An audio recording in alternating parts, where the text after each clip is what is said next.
Hello, my loves.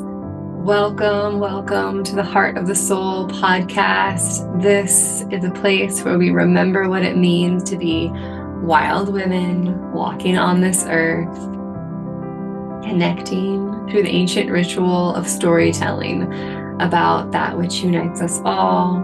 Here you'll find stories of birth, life, and death, and I am your host, Amana. Today is Tuesday, November 4th, 2025, and tomorrow is a full moon in Taurus. And I have this autumn sky, this beautiful deck with all these incredible pieces of art by a woman named Autumn Sky in Canada. And I thought as I begin this solo episode today that I would take a moment to pull a card for us here.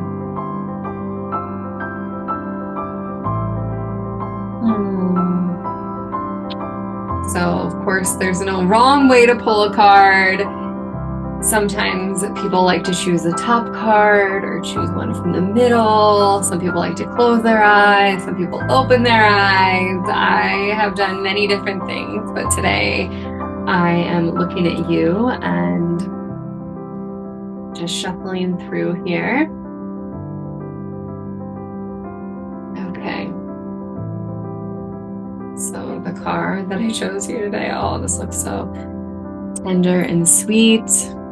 Look at this beautiful art here. On the back, it says spaciousness. Be gentle with yourself. Find daily quietude to recharge. Take time to integrate experiences. Be discerning in your energy given. Be patient in your growth. Practice mindful breath and simplify your life. Oh yes, what a beautiful invitation here. So just let that settle in for a minute. Envision spaciousness in your life.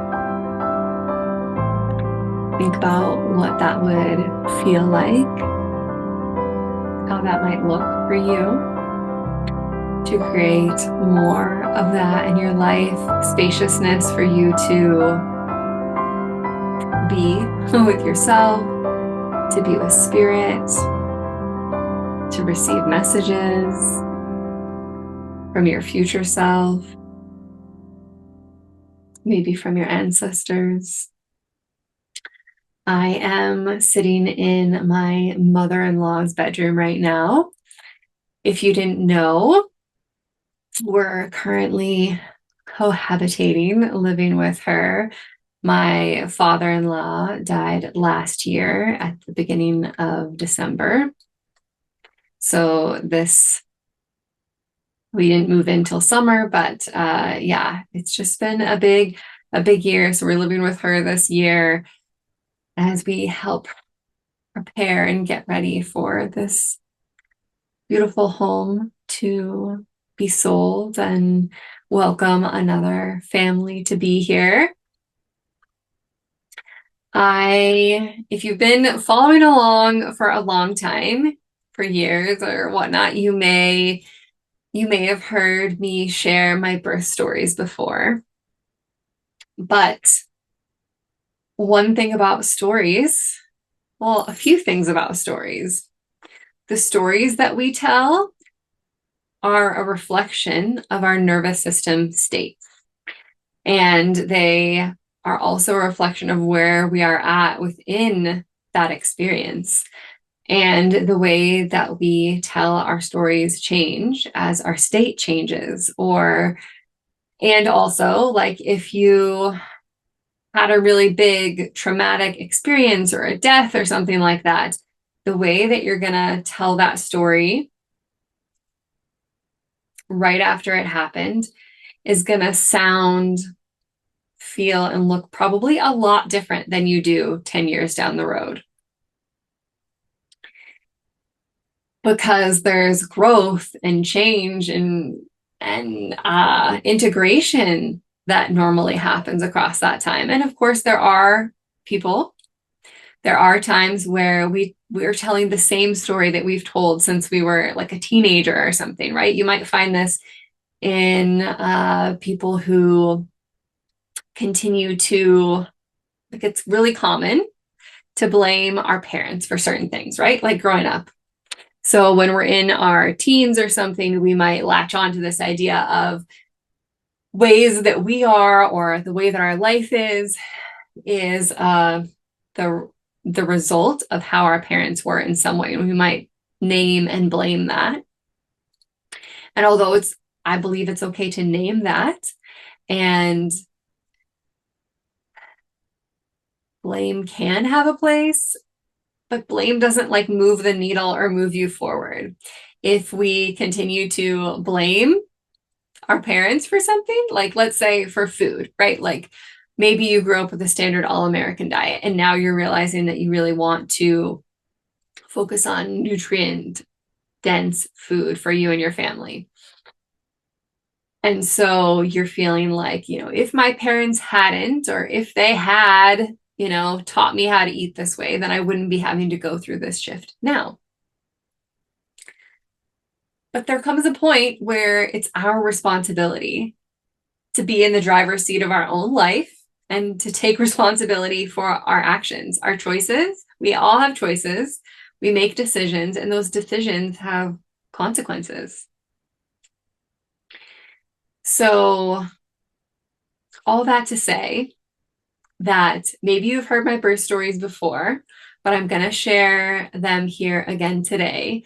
The last time I shared them all in one episode, I crammed it into 1 hour because I was practicing for being interviewed on a certain podcast, the Free Birth Society podcast, where at that time, all their podcasts, she said, we only had 1 hour for the interview. And I have 6 birth stories. So it's hard to cram that completely into 1 hour. So I cut out certain things. And of course, where I was at years ago when I was on that podcast, of course, I've shared my stories other places.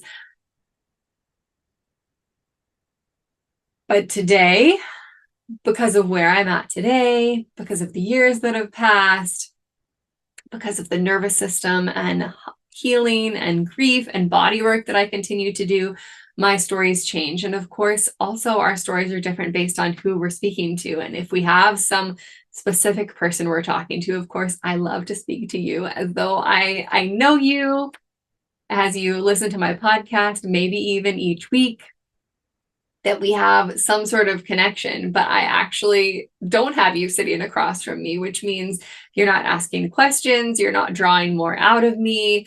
And so what comes in a different way when we're speaking just to ourselves in this sort of odd and beautiful scenario. So one of my idols, like I have a few idols of storytellers, but one of them is Rachel Brathen. She's also known as Yoga Girl. She has the podcast From the Heart. And I am, each week that I listen to her podcast, just so incredibly touched and in awe of the way that she can share her stories and doesn't use the ums and the likes and the way that I often still do. And the cohesiveness. I mean, I guess I don't really know. I don't edit my podcast very much, if at all, where I don't know, she might have a team that pulls it together in a way that I can't even comprehend. But I love the way that she tells stories, the energy behind them, the way that they flow from her, the morals, the stories. It just lights me up. Clarissa Picolia Stees is another one of these women that just can share in such a delicate and articulate way. So I'm sure the way that I tell today will be different than what I told years ago. And I hope that you find value in these stories and Birth stories are so important. It's become such a passion of mine to share women's stories. So by the way, if you have a birth story you would like to share, I would love to hear from you. You can DM me on Instagram. You can send me an email, amanabelove at gmail.com. There should be in the show notes here, or you can through my website, amanabelove.com. So where to begin? So for me, when I think back to, so I have shared my mother's birth story from my grandmother before, and also my own birth from my own mother. If those are things that you've never explored before, if you've never asked your mom questions about your birth, now is the time to do it.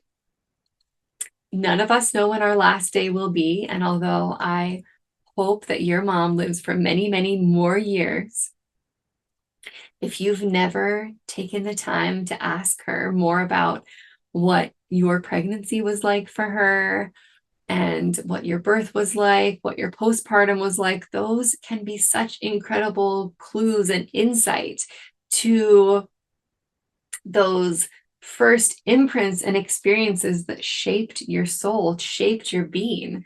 Like for me, I was conceived with my mom being on birth control. My dad didn't really want me to be born at the time. He wanted her to have an abortion, and obviously she didn't.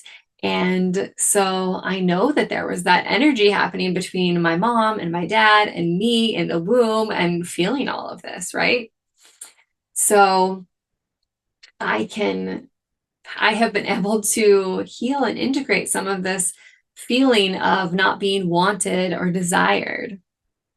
And you have your own story. And so I just want to urge you to unpack and ask for these stories of your womb life, of your birth, so that you will have those in the future if you want to explore, integrate, and heal those experiences for you. So for me, where does my motherhood journey begin? For me, it was really like I was one of those toddlers who loved babies. Like from a young child, I had this deep desire that I wanted to be a mother, and this knowing that I would be. I grew up wanting to be a young mom. I hoped that maybe I would meet the father of my children and we would have babies when I was in my 20s, and how lovely that would be. But for me, I did not meet my soul flame. There's a whole podcast episode about meeting him. I'll try and remember to link it in the show notes. And I didn't meet him till I was 31. Is that right? 31. So we did right away. Like the first questions we asked each other was like, do you have kids? Do you want kids? How old are you? Do you have kids? Do you want kids? Are you married? Like those questions were among the very first questions that we asked each other. And neither of us were married. Neither of us had kids. Both of us wanted kids. He proposed 2 weeks later. We got married 3 months later. And within those 3 months, we were already open to the possibility of conception of our soul babies. And for me at that time, I was a nurse, a registered nurse, working as a registered nurse in a local hospital. I was also working as a birth assistant to this practice of midwives. And so I had been witnessing and present for many births and was just so excited to finally be on this journey that I had known my whole life that mother was something that I wanted to be to my children and to have children. I had also been a nanny and an au pair and taken care of lots of other people's children, but I knew I wanted my own and to be mother. not just do mothering, but to be the mother and to experience the transformation that is birth. Each time it's a transformative experience as we conceive, grow, and birth a being into the world. And my first conception happened with my husband, and I was so excited when I didn't have my bleed and I had that first positive pregnancy test. And I remember telling people right away. I've never been one of those people to wait to tell people. And, you know, it's amazing how even in those first weeks, for me, I was like, you know, looking ahead at the dates of when this baby would be born and imagining what that would be like and how this belly would grow and talking to this little wombling within me. And just was envisioning this pregnancy coming to fruition and birthing a live baby. And then for me, at 6 weeks, so just about 2 weeks after finding out that I had this new life, this first life in my womb, I started to bleed. And it happened to be when I was on my way to the west side, to my mom's house, and to be flying from there with my husband on our honeymoon. And I fell apart. I was so sad, so distraught. And although I knew that early births and miscarriages happened, I just, of course, was not imagining that for me, for this baby. So we did go on our honeymoon. We went to Hawaii and had a very different sort of experience than we probably would have if I had continued to be pregnant, because I released this blood into the ocean and along the beach and in the space that we were staying. And it really was an interesting time because, of course, my husband and I hadn't known each other that long. So he was also, this was his first pregnancy and his first, well, he wasn't pregnant, but you know, the first time where he had created life with a woman. And he wasn't quite sure what to do with me and my sadness and the grief of this. Like, you know, there wasn't even an embryo to see in the blood, right? But he did the best that he could. And he just was gentle and kind. And we had a much slower, softer, less busy honeymoon, I think, than we would have had. We would have done many more adventures.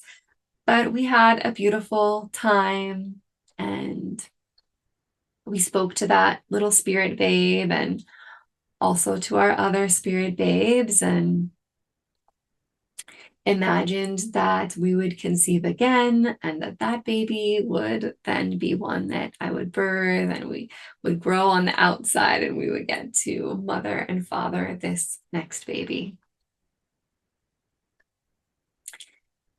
And in my story, we did conceive again just a few months later. I had the early birth in October, and this was now in 2015. 2014. Oh my gosh. So I conceived again at the very end of 2014. We had gotten married. So this was, you know, over 10 years ago now. And we conceived again near the new year. Again, I was like so excited, so hopeful. And of course, because I'd had this early birth, I had this real and realized fear that this little life inside my womb may or may not grow to completion and be a living baby that I would get to mother. So from that state, I I remember begging this little wombling to stay. Please stay. Please. I was desperate for this little wombling to stay. I just wanted this little one so much to stay with me. I was so ready to be mom, to be a mother to a living baby. And as those months went on, I got incredibly sick. This time I was working as a nurse in the emergency department where there were, the emergency department, there's all sorts of smells and people and stress, and I was throwing up here and there and just, it was pretty intense. I am also, my husband says, I'm like what does he say? I am not a pretty puker. Let's just put it that way. He says in general life, I'm a fairly like quiet, calm person, but then my vomiting is like really big, and it really is, and it's uncomfortable, and I'm not a good puker. So for him to witness me puking everywhere and for me to experience the puking everywhere, it was really rough. But I was like, yes, but it's for a cause, it's for a baby, and just continued to imagine this little wombling and feel this little one grow. And so this little one did continue to grow within me. I could feel them moving inside of me. I was so excited as our families and we continued to get prepared for this baby's birth. And then when I was around 6 months of pregnancy, I was experiencing some low back pain. And I thought maybe it was around ligament pain. Of course, my whole life I had read so many birth stories, listened to so many birth stories, watched so many births, witnessed women in real life birthing, and walked the path with them in their pregnancy, and known other women who were vomiting all the time and having all sorts of aches and pains that come with pregnancy. So I just thought, well, this is just what this pain is, just a pregnancy pain, and I'm gonna endure it and it will be okay. And then I started having blood in my urine, and I never, to my recollection, had blood in my urine before. So this startled me. And I had at that time been in connection with a single practice midwife, Tammy, that I loved, and was planning for her to be at this baby's birth. And so I consulted her about this bleeding. I chose to ask her, and she said, well, you could do nothing. We could do tests. You could go to the hospital for tests. And so she suggested that the hospital was probably the better place to go because they could do more tests than she was capable of with her equipment and licensure and such. So with this bloody urine, I went to the hospital, and in a nutshell, I had a blocked right ureter. So we have our kidneys, like up in our backs here, upper backs in the back. And then there's tubes that go down from the kidney to the bladder. And it was the right tube from the kidney to the bladder that was completely blocked with like a globular kidney stone. I never had kidney stones before. And it was through this hospitalization that I wound up having a stent placed. And up until this point, I had decided not to have any ultrasounds. And then I did decide to choose to have an ultrasound to look at this baby after I'd had this hospitalization. And in this ultrasound, after I was in the hospital for my blocked right ureter, we learned that this baby, we didn't know at the time, this little girl, she did not have any kidneys. It's called bilateral renal agenesis. Some people call it Potter's, but the short of it is she didn't have kidneys, and without kidneys, lungs also don't form correctly because we need our kidneys to produce urine, which creates the amniotic fluid. Amniotic fluid is mostly urine, if you didn't know. And so She had underdeveloped lungs and no kidneys and would not be able to survive after she was born. So this was just like stunned both of us in the office. I remember my husband thinking like, yeah, like when he heard that, he was like, yeah, so what do we do? Like thinking there was some sort of solution or procedure or surgery or something that could solve this problem. And you can live with just one kidney, but you cannot live without any kidneys. So I remember leaving the hospital, leaving this ultrasound room, and just being devastated. We got home and I wailed, I screamed, I cried and made noises I have never made before, and I hope never to make again. These wails of grief, and yet I held her in my womb and she was still alive in that moment. And one of the hardest moments in my life. Although actually having her die in my arms was even harder, obviously, and the grief that went on after that.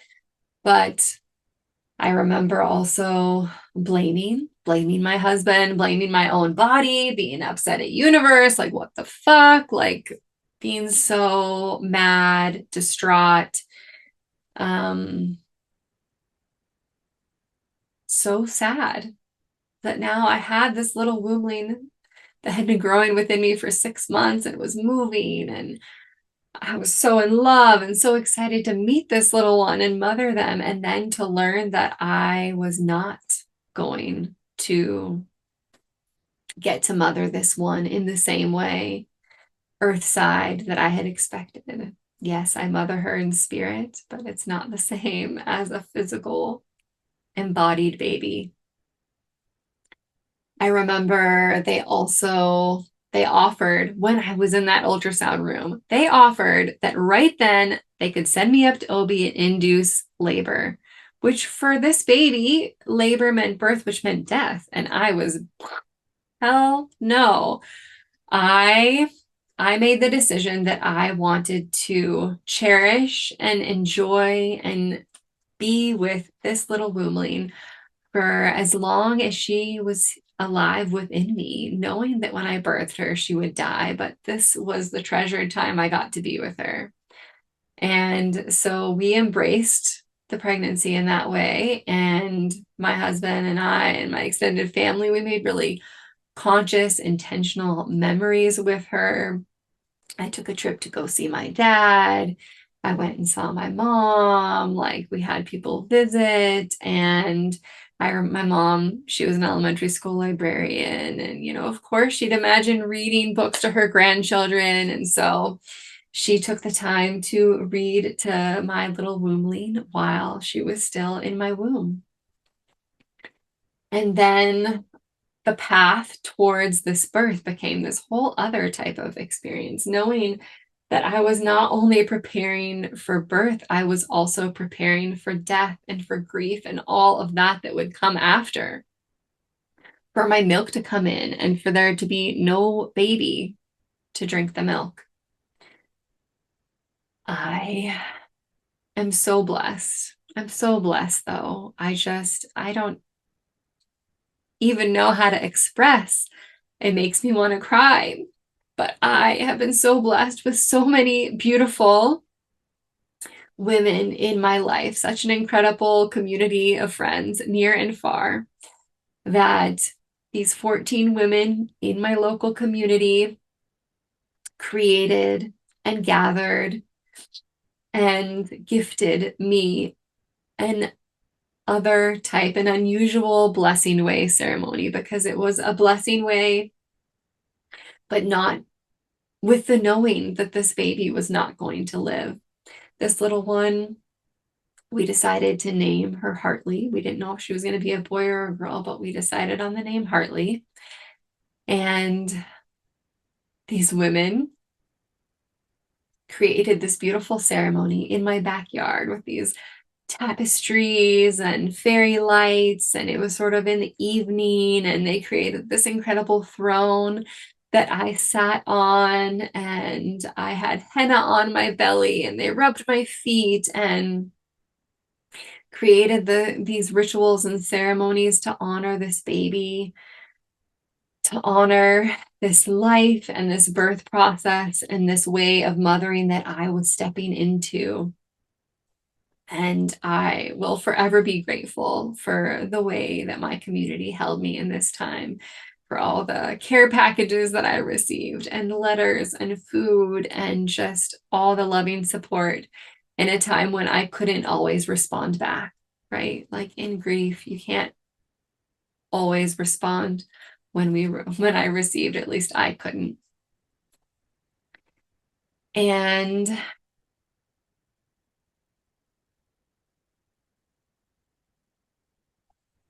I also had the opportunity to speak to another woman who had experienced a similar pregnancy, where she knew that her baby wouldn't live after it was born. And I had the opportunity to meet with her in person and hear her story. And that was just immensely helpful for me. And to also see that she went on to have more babies after that, and just that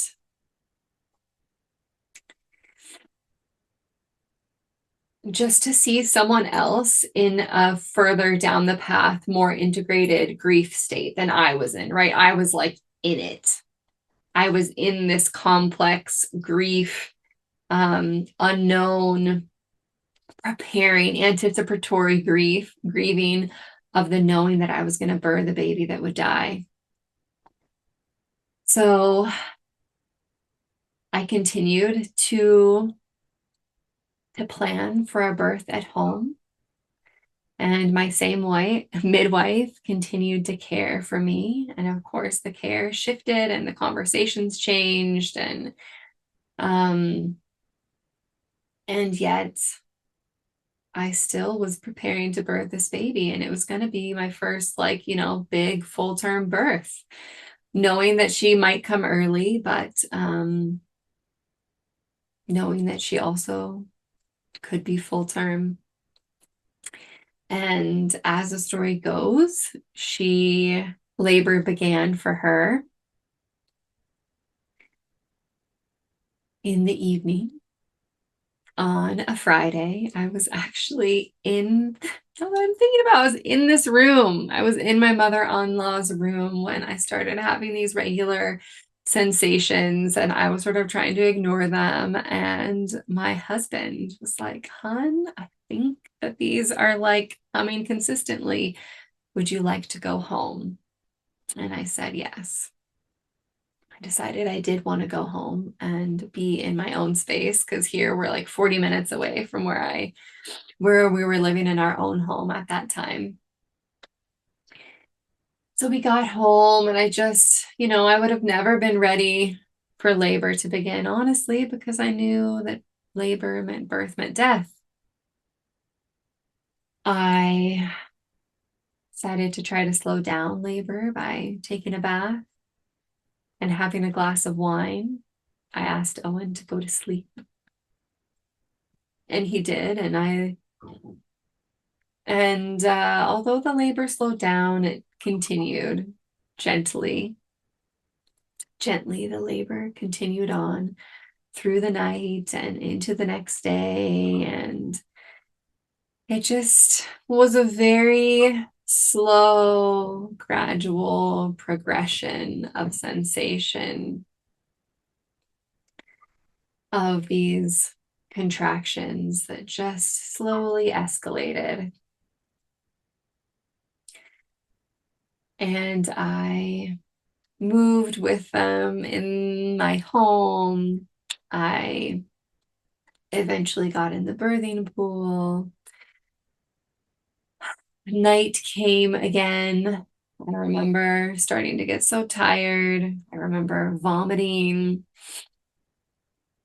And then I was in the labor pool. My midwife was there, and a second midwife. And They slept for a while in our bedroom because at this time it was night, and again, the second night of labor. And my husband was there with me, and I was at that point where I was falling asleep between contractions. I'm sure you have, well, if you've been around birth enough, you've experienced this or witnessed this, that oftentimes, like right near a transition before the pushing contractions, women can be in this state where they like wake up to a contraction and then they fall asleep, even just for like 60 seconds, these little micro naps. And that's what was occurring for me. And I remember I also did a lot of reckoning in this pregnancy as I neared the end, of knowing that like I was going to push her out, and like I was going to do that. And that was then going to result in her death. Although, and I had to sit with that and be with that and know that was going to be. And yet I didn't want to have her cut out of me or anything like that. I wanted to birth her myself at home. And if I didn't say it earlier, I also, from that ultrasound, knew that she was frank breech. So butt down, you know, legs fully up across her face. So I was having the opportunity to also experience this breech birth. So it was the wee hours of the morning of the third day of labor at this point, after those 2 nights, but wee hours of the morning, like 1 a.m. And I started having the urge to push, or my body started pushing. And to me, it felt like it was kind of out of nowhere, but I was in this very like sleepy cosmic birth land and hadn't slept for a couple of days. But I remember that like, ooh, it was a big change, and got that little rush of adrenaline. And my husband says, you called to Tammy right away. And I do remember I said, Tammy, like when I started feeling that pushy sensation. And I stayed in the water, and my husband was right behind me, and the midwife came in. And after a little while, I could feel her little bum, was squishy little bum. When I reached down, I could feel it there, starting to emerge from me. And I remember feeling like my body sort of took over with the pushing then, and the sensations got stronger and longer, and I could feel her starting to emerge, and her little bum came through. And then eventually I remember feeling her legs flop out. And I had also known that there was a chance that she might not survive labor. So I might actually give birth to her, and she might have already died in labor, which is why I chose not to have any sort of monitoring of her life while I was in labor. Because if she had already died, I didn't want to know. But there I was, one something in the morning, and her bum was out, her legs flopped out, and she moved. She was kicking her legs, and so I was like, oh, I was so excited that she was alive. And I remember telling my husband to like reach down and feel his baby move, and he felt her kick. And then she was born, like her head came out except for like this part of her head. And I could feel that there wasn't, much left within me. And a final push came, and she popped out into the water. And I just, instinctively scooped her up right away and brought her out of the water, and held her at my chest. And I imagined that she would open her eyes, but she did not. Her eyes were closed.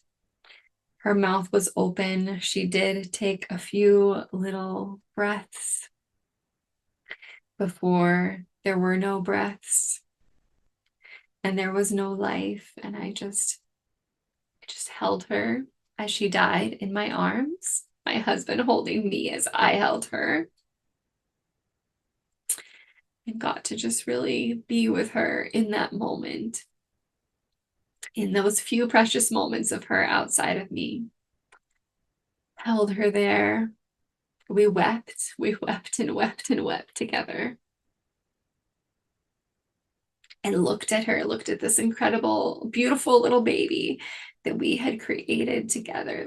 These chubby cheeks and these sweet lips. And I kissed her and held her. And I remember I've talked to other moms who've had babies that were either stillborn or died, that they never saw that never opened their eyes on their own. And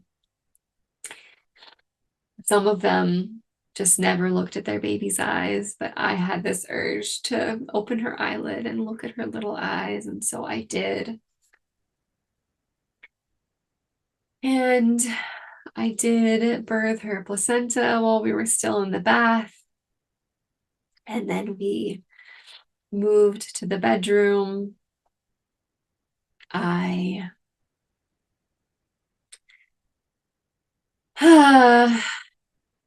I continued to hold her and be with her. Everyone has a different, unique way of grieving and what they're comfortable with and what they want and need. And for my husband, he really, after she had died, he did spend some time with her body, but then it became actually really hard for him to look at her body and be with her body. And yet I was in this place where I couldn't put her down. I wanted her with me and on my body. And so I did. I held her. I slept with her body.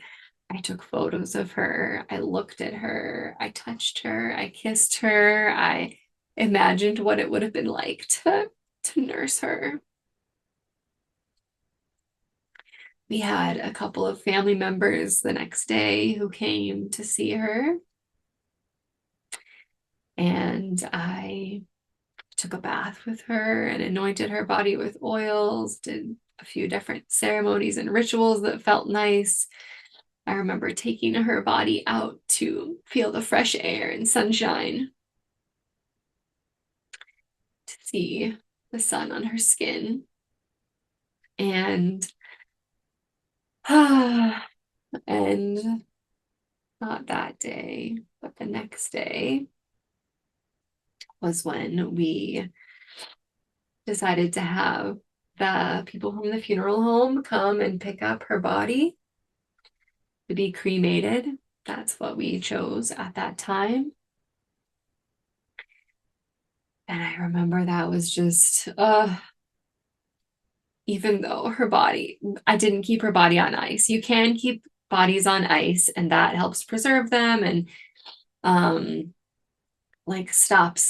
slows down decomposition. And so like the smells and the look and things like that, of course, of a body change with death. And I didn't do those things. I kept her on me and with me and didn't want to have her be freezing cold. But letting go of her physical form was just incredibly heartbreaking and challenging. I wrapped her in this special blanket that my sister had made with her name on it. And when the little man came to take her body, we had her wrapped in there. And I remember us watching him drive away, and just the heartache and the sorrow that we felt. And we had, our individual ways of grieving and our ways of supporting one another. We were able to have some time off of work, and we took a trip down the Oregon coast and got to be with the ocean and with the redwoods. And we took that trip after we picked up her ashes and could take them with us. And I decided that I wanted to pump milk and to know, like, can I produce milk? Because of moms, I'd heard stories of moms who'd had trouble producing milk, and I wanted to know, like, am I going to produce milk for the next baby? And so I was pumping milk, and I donated my milk for a few months, for as long as it felt good to me to continue to pump. And it was a beautiful time to just get away along the coast, even though we also cried many tears. We sprinkled some of her ashes in a few places, and at each place that we sprinkled her ashes, I also sprinkled a few drips of her mama milk, her nourishing milk that had been for her, that she never got to drink. And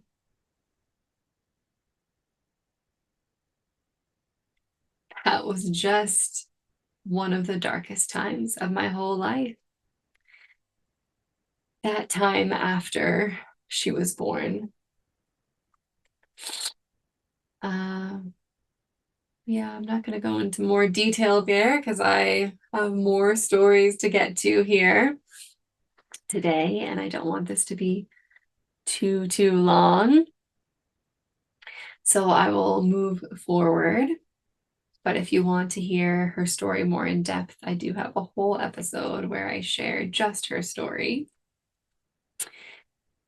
So next is the conception and pregnancy of my now living son, who is almost going to be 9. I cannot believe it.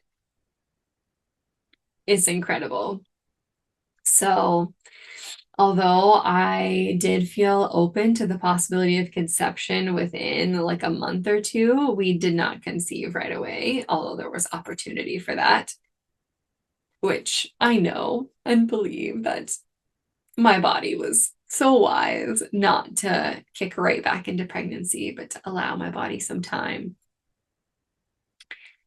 And then I actually took a trip to see my sister, who had just given birth to her son 5 weeks before, and got to be with her son, her new baby son, and her daughter that was a little bit older. And on this trip, I was pregnant, but I didn't know it yet. And it's so interesting. So on this trip, I also had this beautiful, so Hartley, we gave her the middle name Malachite, which is a green stone. It's called the midwife's stone by many. And I had felt this like green color and this heart energy for her, hence her name Hartley, and Malachite, the middle name. And my dear friend Jessie had gifted me this beautiful necklace that had this like round of wood with this malachite stone on it, and it had like a leather strap, and I was wearing it all the time at that moment, as it felt like, yeah, Hartley necklace. And I went to swim in the ocean one day, and I wore the necklace not thinking anything of it because I couldn't imagine it falling off on accident. But when I emerged back from the ocean, the necklace was gone. The ocean took the necklace. Feeling so sad, and yet just having to accept. I remember looking around, and there was like no way I was going to find this necklace. The necklace was gone to the ocean, back to the earth.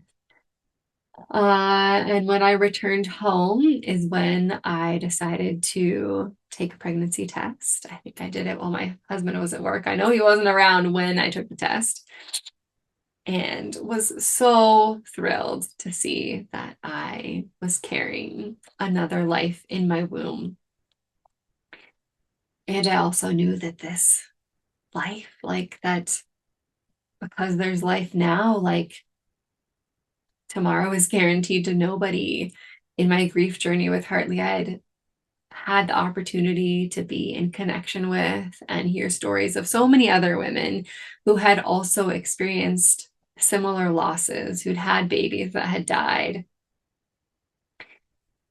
And lots of these babies had all their parts, right? Like on paper were these perfectly formed little babies, and yet they also died. So it just, changed my perspective and experience of pregnancy forever. Pregnancy after loss is a different path that we walk. Having that embodied experience of loss, it changes something within us. It doesn't mean we have to let fear take the driver's seat. Fear was there for me. And we can also continue to hold hope. I continue to hold hope that this baby would be the one that I got to nurse and mother outside of the womb. So this little one, conceived in the spring and due close to winter solstice in December, I was again just so thrilled to be pregnant, and this little one's pregnancy was so much more simple and easeful than the first. I only threw up once in this pregnancy, and that's because I was like sick from a bug or something, not sick from the pregnancy. So it was a really beautiful, joyful, hopeful pregnancy that I had, and I'm so grateful for that experience. And at this time, I had changed positions. I wasn't working in the emergency department anymore. I didn't want to feel like responsible for other people's lives. I had switched into working in palliative care, where everyone has a life-limiting condition, and the big brunt of the work I was doing was walking alongside people who knew that their death was coming soon. So with the people and with the families, and in that job, I witnessed many last breaths. My first day on the job, I held a woman's hand as the music thanatologist was playing the harp in the room, and this little old lady, she took her last breaths there with me, and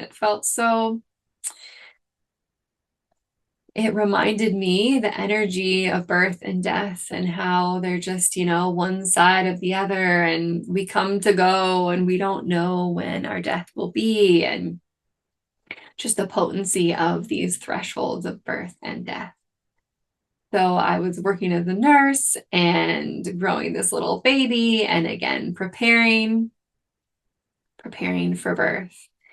And I remember a lot of people were asking me if I was going to plan a birth in a hospital this time. A lot of my peers, if you want to call it that, like other people that I knew within the loss community that were also having their pregnancies after loss, like all the other women that I knew that were in this pregnancy after loss position were choosing an increasingly more medicalized births, like women that were choosing to plan C-sections before 40 weeks in hopes that the baby would be alive because they had stillborns, at 40 weeks or 38 weeks or whatever it was. And I felt sort of like this outlier, and always got these sort of odd looks and weird questions about, like, why aren't you birthing in a hospital? For me, birthing at home was the place that I wanted to birth. Hartley didn't die because we weren't in a hospital. I'm so glad we were at home. She would have also died in the hospital, but it would have been like, chaos and not goodness, and them doing CPR and doing painful, horrible things to her in her few moments of life. So I was so grateful that I had been home with her, and we lived just 10 minutes from a hospital. I felt very confident that I continued to choose home birth. And at this time, I wanted a midwife present. So I had a midwife during this pregnancy and prepared for this labor. And I remember, like, because her labor had been across 3 days, I was like, it would be really nice if it were a little bit shorter. So I remember talking to this little womb lead and asking that their labor be a bit shorter. I remember my main big request, because I had seen so many births. I know that those first breaths and that transition can happen instantaneously. Like the first birth I ever saw, this baby was crying before it was even fully born. Like only his head was born and it was crying, right? Like lungs working. Yeah. And then other babies that were born and didn't make a sound for several minutes and took, minutes to pink up and start to breathe. And I know that this transition can be different lengths and that they're all within, a normal spectrum in general, or that the window is wide. But I remember really asking this little woundling to please, please, please just scream right away, like cry right away, so that I know that you're alive and your lungs are working. And so I did ask that specific thing from this little woundling. And I will say that I did choose again to have ultrasound in this pregnancy to confirm that this baby had all of their parts. His parts, didn't know it was a he then. So I did have an ultrasound to know that he had his kidneys and all the parts, and that felt helpful to me at the time. I was grateful to have that information. I chose to get that information, even though we knew that the chances of having another baby without kidneys was very small. For me, where I was at in that moment in time, having that ultrasound, knowing that he had his kidneys and all the right body parts, from what I could tell from ultrasound, helped me to feel more at peace. And his labor began in the wee hours of the morning. I awoke to sensations. I remember trying to go back to sleep, and I couldn't. I just kept being awoken by these sensations. So I remember leaving the bedroom and being out in the living room and just being with the sensations and feeling excited, feeling so excited that I was about to birth another baby and go through this big transformation again, and with the hope that this baby would be alive and one that I got to mother for the rest of my life in his earthly body. And so I labored by myself. It felt really good for hours on my own, in the wee hours of the morning before the sun rose. And then as the sun started to rise, I decided, I'm just going to send my husband a text message so that when he wakes up and probably will look at his phone, that he doesn't linger in bed. Because actually, when he's awake, I would like him to come out. So I think before that, I had actually made some bread dough because I thought it would be nice to have fresh bread for the midwives if labor lasted long enough for me to bake the bread. It was cold and dark. I had the fireplace going. It was so cozy. There was snow on the ground outside as it was December. And when I sent him this text message, apparently his phone, his ringer was on. So I expected his ringer to be off and he wouldn't receive it till he woke up. But from his end of the bargain, he's in the bedroom and he hears his phone go off, and he knows I hate it when he leaves his phone on and that it makes this noise. And so I wasn't anything. He jumped up and to silence his phone, and then he saw that I wasn't in my bed. I wasn't in bed with him, and that the message was from me and that I was in labor. And he came out right away and was super excited and happy and thrilled for this birth to be underway.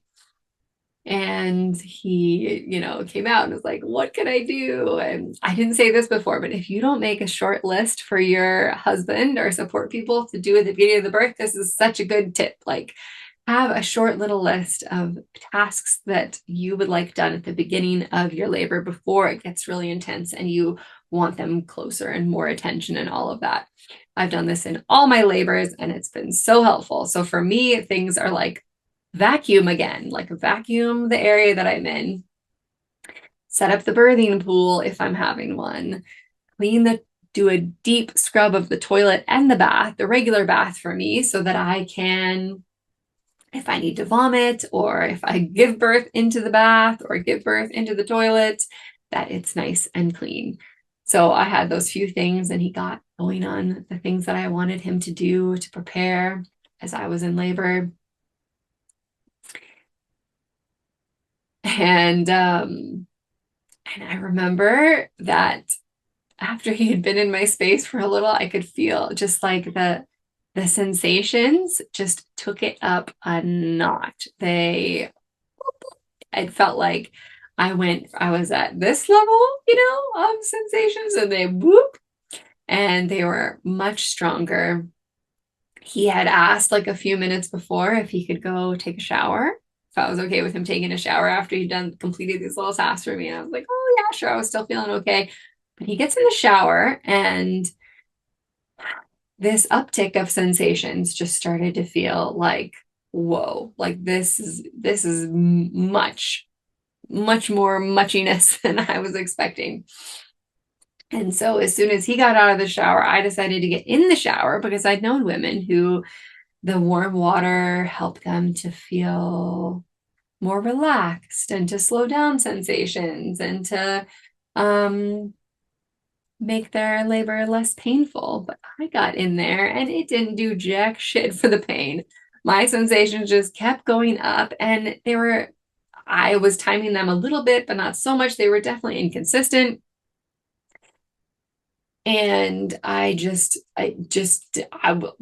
it was the first time that I'd experienced labor like this because Hartley's labor had been just like so gentle increasing. So this like boop, boop, these upticks just felt like, woo, new to me. I hadn't experienced that before. And so I remember eventually, like after being in the shower and feeling like that wasn't really helping me, I decided to just draw a bath, like a normal bath in a regular bathtub, and to see what that felt like. And so I started filling the bath and that felt pretty good. But I just was like totally in labor land, like in the zone. I remember my husband having to ask, like, do you want me to call the midwife? Like, should I call the midwife now? And I was like, no, no, no. And then eventually I was like, okay. He asked again. I was like, okay, yes. And so he calls her and she's getting ready to come our way. And it was like moments after we got off the phone with her, I'm in the bath and he is at that time was like trying to inflate the birth pool in the living room, like going back and forth between like he'd be with me for a sensation and then he would go to the living room and come back. And I was like, no leaving me. Stay here with me now. Forget about the birth pool. And I had this pop in the water that he saw. My husband could see it too, this little like rush of fluid when the amniotic sac burst, when my waters broke and there was a little bit of blood, and he was like, oh, blood, is it okay? And I'm like, yes, it's okay. And I could feel at that time that, oh my gosh, like baby is like coming, baby is like right there. And of course, at this time in my mind, I had felt like, oh man, like when I was envisioning this birth, I had envisioned this midwife being present, and I had really wanted her to be there when I birthed this baby. And so I feel like I sort of, held a little bit. My sensations were still coming. I was opening, my body was pushing, and I was just breathing with them, holding on to my husband, laying sort of on my side, but in the bath. And the midwife walks in when she arrives, she walks up and sets her bag down, and she looks down and she could see the top of his head starting to emerge when she arrived. And once she was there, I felt the instinct to push more along with the sensation. More pushing came from me. And within just like, it was like 3 or 4 pushes, and he popped out. It was 7 minutes after our midwife, Jane, arrived. And she handed him up to me, and he screamed right away, which I was so grateful for. Didn't know he was a he yet. And, just heard that cry. His umbilical cord was sort of short. I couldn't get him like all the way up here. He was just down here, and held him and looked at him and saw that he was a boy and was just like, oh, with the pain in this labor, I felt like I had gone more out of body. I was less like spiritually, emotionally present. Like I was more off in spirit realm for this birth than I had been with Hartley's. It took me a little more time to like come back more fully into my body. I birthed his placenta in the bathtub, and I didn't talk about this with Hartley, but I think the tradition of the men cutting the umbilical cord is total bullshit. Like, give me a break. Like, you didn't grow this baby. I grew this baby in me, right? Like, so for me, I wanted to cut the umbilical cord, this line between my son and his placenta that I had grown also within me. And many cultures call the placenta the first mother. This very important, incredible organ, the only like temporary organ that we grow that serves a purpose for a time, and then, we birth and it doesn't remain. So I held him, I cut the cord, we moved to the bedroom, and he latches right away. He was a beautiful nurser, although he nursed so much. He was not a good sleeper. Great nurser, not great sleeper. But now he sleeps great. He's almost 9. I just remember being like so happy and grateful to experience nursing my baby and just come down from this labor birth experience and get to be in this whole other new experience of mothering an earthside baby. And of course, I continued to mother Hartley in spirit realm.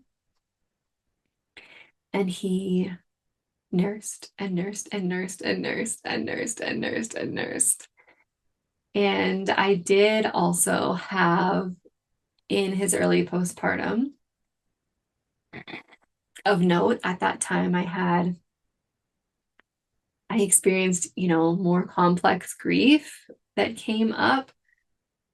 And, healing and integrating of that experience of Hartley's death through the experience of birthing and mothering this next baby, my son Odin. So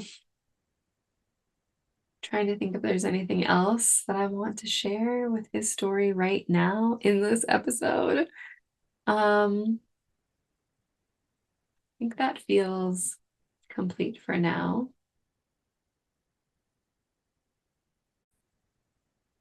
So those are my first 3 birth stories, and I have 2 living children. So let's get into the next 3 birth stories. The first 2 that I'm going to share here now are also early birth stories, and I'm going to share them sort of succinctly today, I think, as succinct as I can. So my son, Odin, he was near 1 year old when I unexpectedly conceived again. And when I looked at my last menstrual bleed to see when this baby's 40-week mark was, it was exactly my birthday, November 20th, which felt super kismet because of course I was also a baby who was conceived unintentionally. And so I was just like, oh, like how exciting. Although I think my husband had wanted to space the kids out a little further, I was super excited that this meant I would have 2 kids under 2 for just a short time until my son turned 2, like a month or 2 after this baby would have been born. super excited, super happy, thrilled. And actually my now sister-in-law was also unexpectedly pregnant at the same time, and we were due just like a couple weeks apart, and that felt so beautiful and fun. And this pregnancy, again, I was a little bit nauseous, but nothing like I had been with Hartley's pregnancy. And I decided to do there was a maternal blood test you could do to find out sex of the baby. And so I did that test. I didn't have the results back. And then at 11 weeks and 5 days, I began bleeding again. First, just a little bit, and then more and more. And I was devastated again. It felt like this was like this magical baby that was due on my birthday, and like how amazing. And like, I had felt like she was a girl, and I was again so sorrowful. And this early birth, this miscarriage took days to complete. I just kept bleeding and bleeding, and I could feel within me like some tissue that was still there. And it just took a lot longer than I expected to release this little baby that then we named Nyla Rose, and buried some of her tissue and blood out in our backyard under a rose bush. I did, in this process, find out that this little one was a little girl for the maternal blood test for her. And I remember that also just kind of, broke me just a little bit more. But, in life, we can wish for different outcomes, but I have learned over time to accept what is and make peace with it. So I did. I also remember having people before even this pregnancy, people say like, oh, you won't have another loss. Like, I never understand people making a statement like that. Like they are God, like they can know whether or not, like I never tell people that someone's gonna live, right? Because we don't know. We're not in charge. I can't tell a woman they're not gonna experience another pregnancy loss, because they might, even if they do everything right, right? Like we are not the one in charge. Even when we do everything right, it doesn't mean that death doesn't come. So I remember people after having Nyla Rose and experiencing her death, people being like, oh yeah, you're just not going to have more babies, or you're not going to try again. And for me, that wasn't the case. I knew I wanted more babies. In my head, I wanted like 4. I wanted 4 living children. So I was one of 3 growing up, and I knew I wanted siblings for my son too. At least a sibling. So then months later, we were continued to be open to conception, and we did conceive again.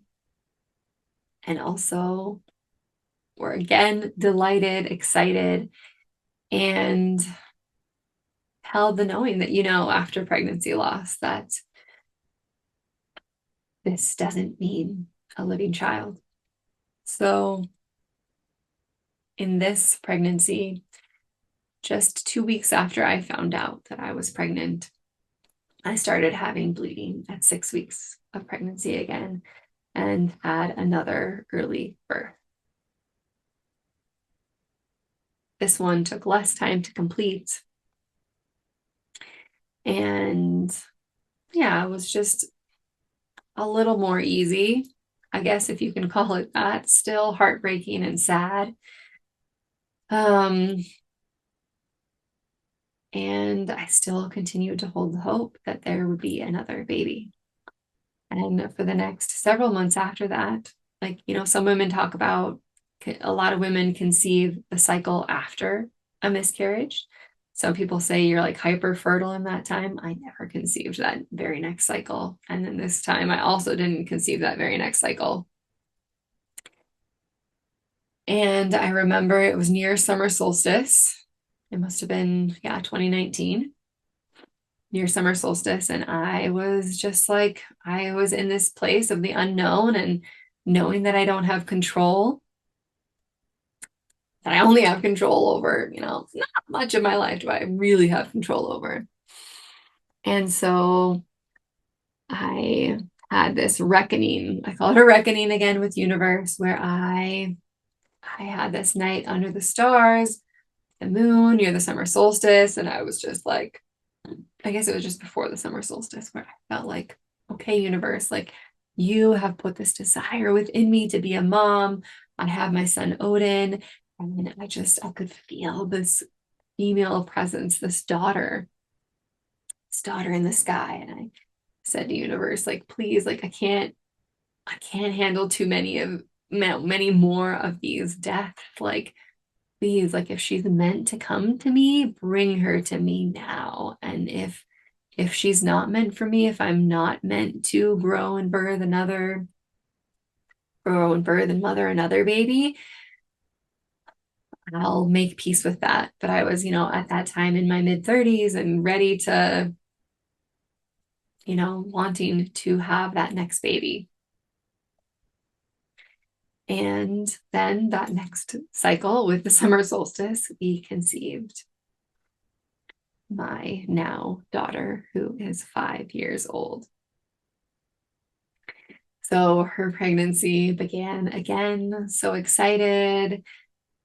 And within just a few weeks, I was puking my brains out. Like, it was very similar to Harley's pregnancy. So similar, it was startling and a little unnerving, honestly, somewhat for me and for people around me, because in this pregnancy, I chose not to have an ultrasound to find out whether this baby had all their parts and had kidneys, etc.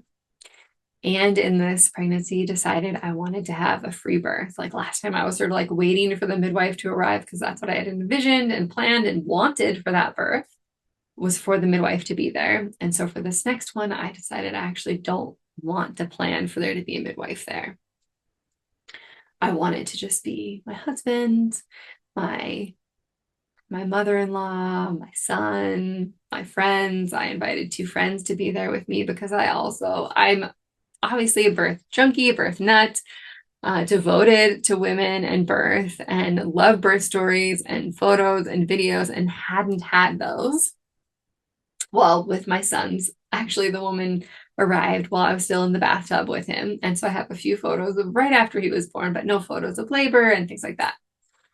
So I endured this pregnancy, really. It was a really rough pregnancy. I would have been the medical system would label me as having hyperemesis gravidum, where I just couldn't keep anything down. I gave myself IV fluids a couple of times. It was next level. My husband even wrote me little love notes on the back of the toilet seat and bought me a knee board, because I was there vomiting so often. At night, when I rolled over, I would throw up and have to get up to the bathroom. At work, I was using those little like plastic vomit containers that they do in hospitals, which were really handy. I'd carry them around in my bag, because I would be throwing up in like the stairwells and in the bathrooms and everywhere at work. Yeah, it was intense. But she continued to grow within me, and I just held this belief that she was going to be this living daughter of mine.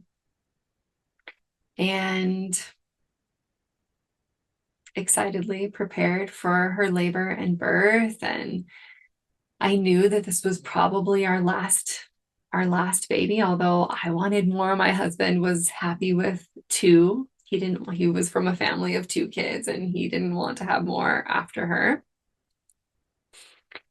And my son at this time was going to be just over 3 years old. And I spoke to him about, do you think you want to be at this birth? And we watched birth videos and spoke about it together. And he was consistently, day after day, saying he really wanted to be there and witness his sister's birth. And that he wanted us to wake, and I had those dialogues like it might be in the middle of the night or really early in the morning, and so we might have to wake you up to come see. And he was like, okay. This like super cool, calm, collected. We talked about different noises and things I might make. We invited my mother-in-law to be there as his safe support person, because of course at 3 he might change his mind, or I might change my mind about having him in the space if he was having a hard time. So my mother-in-law, Sigrid, who had given birth at home herself, was there with us. And she actually ended up staying with us near the end of my daughter's pregnancy. My daughter was born in March of 2020. And yeah, the pregnancy, horrific. You other women who've had hyperemesis gravidum or vomiting every day, it was so challenging in so many ways. Like I couldn't be social in the ways that I wanted to. I remember feeling grief over already, like in pregnancy, not getting to be the same type of mother to my son, because I just couldn't play and interact in the same ways and take him to do things and be outside as much as I was before, because I was just growing up all the time. And people kept being like, oh, in second trimester, it's going to go away. It did not go away. Oh, third trimester, it'll go away. It did not go away.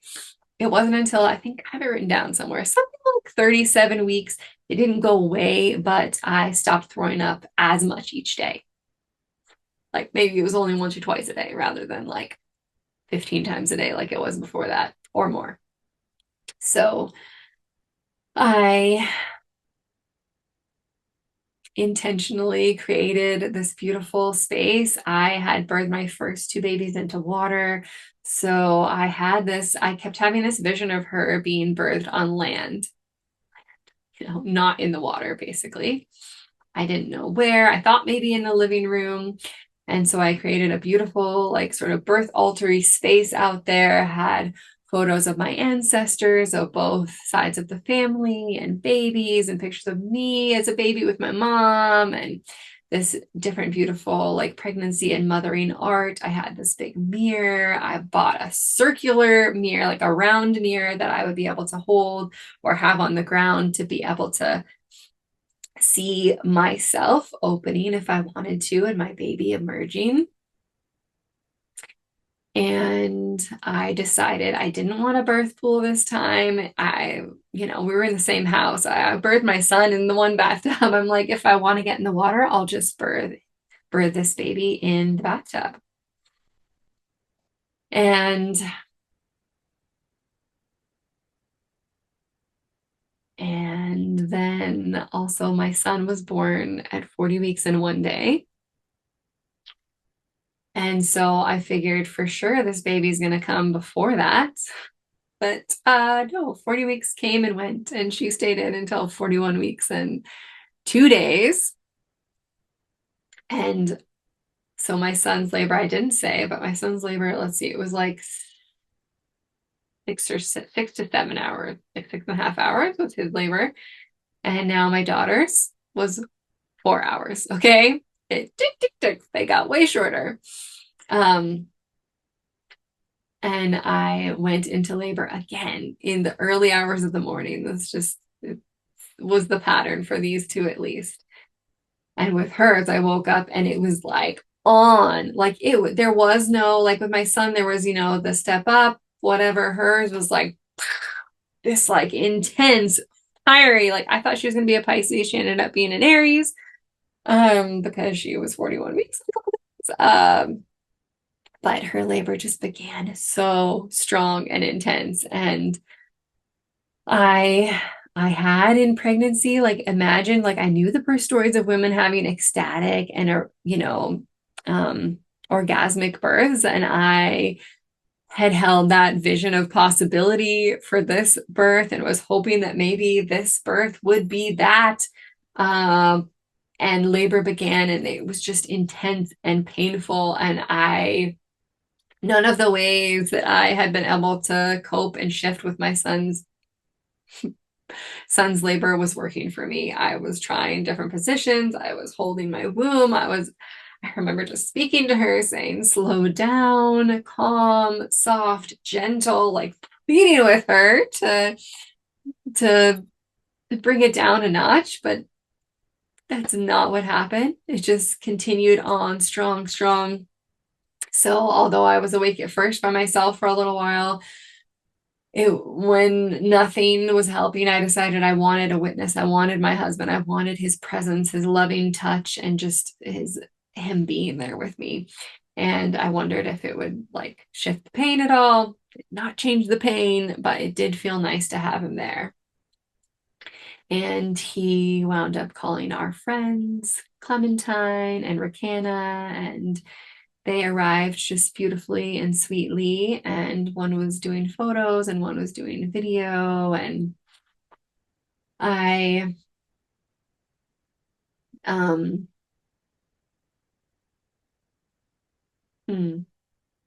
my phone just rang and that disconnected me for a moment from Storyland. And I remember my mother-in-law waking up and she was kind of like sat out in the space for a little bit. I wound up laboring mostly in the living area, and we put some people use like a tarp on the ground to cover carpet. At the time we had carpet, but we used a big painting tarp that we folded over because that felt more comfortable, less crunchy. You know, you can always put blankets over it and things like that. And my husband did the few kind of chores that I wanted him to do, like change the sheets on the bed and have like the waterproof thing on the mattress in case I wound up in bed to birth. And within just a few hours, right? It wasn't long before then I was having where my body started pushing. It was just like so intense from the beginning. I had, I was on all fours. I was standing. I was laid down. And in the end, the position that I wound up in was leaning back against my husband in, sort of a reclined position, very similar to how a lot of women birth in the hospital, but this was a position by choice. And I still was moving around. I remember looking back at footage and I was like, pushing my pelvis up off the ground, like lifting my butt off the ground, moving my legs, like I was not static in that position at all, but it felt nice to have him behind me.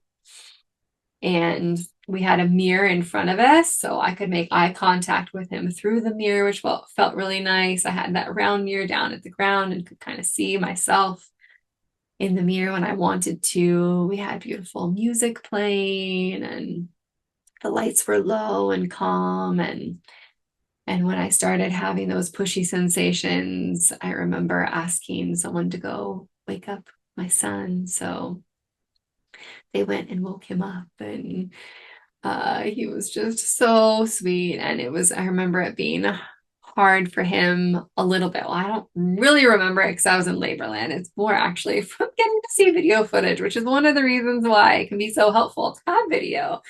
That he just, he wanted to love on me and he didn't want to see me in pain, but he had his grandma there and, he sat with her, and he remembers like sitting behind me and eating cashews as I was like birthing. And this one more than any other babies, I had my hand over my vulva. I had my hand over my opening and could feel her trying to emerge. Like she was, I was literally pushing, holding her head within me. Like if I hadn't been holding, she would have been born earlier, 100%. But I wasn't ready. My tissues weren't ready. It was all happening so fast. Like I said, it was within 4 hours. She was born, just after 6 a.m. And I had woken up at like 2 something and had been woken up to sensations at 2 a.m. So I had my hand over her head and I held her and held her. And when, yeah, the sensations come and she was, pushing, I held her, I held her, I held her. And I remember like, moving. And in the video, you can see I'm, shifting during the pushing sensations. And I'm sure that was all, she was getting into just the right position. And I yelled fuck and all sorts of profanities. And yet people say I was actually quite quiet in labor. I feel like I was loud. There's always is an interesting perception as a laboring woman. You can think that you're being one way, and the people around you later may or may not have actually perceived you that way. Um, and eventually I remember being like, this isn't going to end, right? It's not going to end if I keep holding her in. It's just so I remember eventually I even said, like, I know I've got to let her come, and taking my hand off of her head. And in that next sensation, her head emerges. And it is so exciting and big, right? Like that big feeling. And my son is right there and he's so intrigued. And my daughter does her little, babies come out, their head comes out, and then they turn, and then the rest of their bodies are born most of the time. So she does her little turn, and then she was born up to like her belly button, maybe. Her arms flap. I could see her breathing. I couldn't like quite grasp her though. The umbilical cord was sort of lassoed around the back of her neck. I remember sort of trying to pull her up and asking my husband, like, help me help me lift her up and pull her out. I don't know why I didn't think to like give a push, because I probably could have just like pushed her butt out with my body, but for whatever reason in that state, I asked my husband to help me hold her up. And so he did help me hold her. And I was able to pull the umbilical cord over her head. And then was like asking him to let me fully have her again, and brought her up to my chest. And my husband's like, she's alive, she's breathing, and I'm get to look at her and hold her to my chest, and she cries, and I look and confirm that she's a girl, that this is my daughter, and my mother-in-law is right there, my son is there, these beautiful friends of mine, and just such a magical moment where time just stands still. And I said, she really, really, you really are a girl. And my husband says, we have a baby. Like, that's the first thing that he says, we have a baby. And we just sat on the floor together for a time. I didn't keep track of any of this. I don't know exactly how long, but we sat there and just was so happy she was alive and breathing and beautiful and perfect. And a little while later, I felt the urge to birth my placenta. And so I just got onto my knees and I used a pie dish so I wouldn't have to rise up too far off the ground. And pie dish is like kind of the perfect size for a placenta. And her placenta plopped right in and or out of me. And that was really easeful. And when I was ready, they all helped to orchestrate moving, me carrying baby and placenta back to the bedroom where I wanted to sit down. And my husband made me some fresh squeezed grapefruit and orange juice and blood oranges mixed together. It was so good. And at this time, I had also learned about cord burning, which I hadn't known about before, as another option of the ways that we can sever the connection between a baby and their placenta. So we can cut the cord, you can burn the cord, you can also keep baby and placenta connected until it dries, and they disconnect naturally once the umbilical cord is super dry. It eventually like breaks off from the baby's belly button. But I had decided I wanted to do a cord burning ceremony, and so I had collected these long beeswax tapered candles. I'd heard, and I remember like reading about cord burning and what you needed or didn't need. Like at that time, what information I found was that you needed to create some sort of shield so that there weren't sparks for the baby, like that the baby could get sparked by the burning of the cord. I wouldn't do a shield again. She didn't need a shield. There weren't any sparks. And they do make beautiful like cord burning boxes that have little notches for the candles to be. But I didn't get one of those. I had a beautiful little box, but it didn't have any notches. And I had known and heard people's stories that when they tried to just use one candle or two candles, that it took like half an hour or some like super long amount of time. And so I had four candles, and I had four women, myself, my mother-in-law, and these two beloved friends of mine that I asked to help me burn the cord. So when it was time, when it felt right, hours later, on my bed with my daughter there and watching, she just looked and was just in awe of it, totally peaceful. And we all lit our candles and held them to the cord and sang "We All Come from the Goddess." And eventually it separated, and that was another beautiful, pivotal moment. And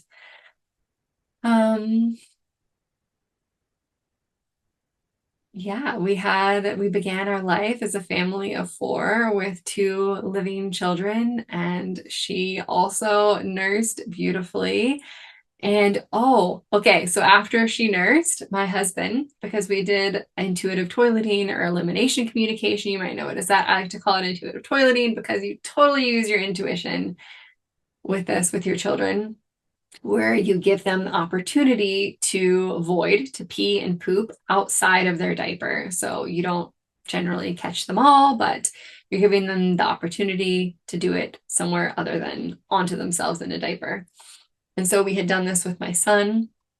So my husband was pretty practiced, and she just had a big long nursing session, and she was making these little cues and sounds. She was cueing to us that she needed to poop. And my husband was the first one to pick up on it. And he said, "I think she needs to poop."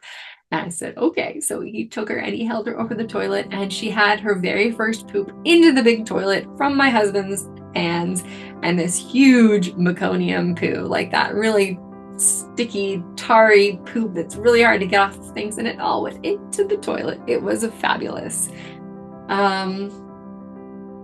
Yeah, and now here I am with a 5-year-old and an 8-year-old, my son and daughter, and I am not planning on having more babies. So I'm in this next era of life and mothering, and I still mourn that, and sometimes I would like to have another baby, but yeah, that's not in our current plan right now. And of course, you never know. My husband has had a vasectomy, so it's unlikely but not impossible. Yeah, I think that this is a good place to close. I have to go pick up my son soon and have other things to do today, but I hope that you enjoyed these stories. And is there anything that I left out that you're curious about with my birth stories? Yeah, I would love to hear if you have any questions or curiosities more about me and my birth stories. I would love to know, and I hope you're all doing beautiful. If you want to join one of my monthly virtual circles, I have one that once a month full moon circle for mothers, for birth, for pregnancy, for those women in the seasons of conception and pregnancy and postpartum, where we meet once a month and have time together and talk about topics that are important and practice embodiment tools, like with our nervous systems and music and movement and would love to have you join me there. And I also once a month have a mother grief call for mothers like myself who are mothering babies that are no longer earthside, mothering babies in spirit, a special sanctuary for us to connect and belong and love and remember and mother our babies. So I would also love to see you there. And I also have one-on-one offerings through my website, amanabelove.com. So see you there. Happy full moon. Love, love, love, love, love.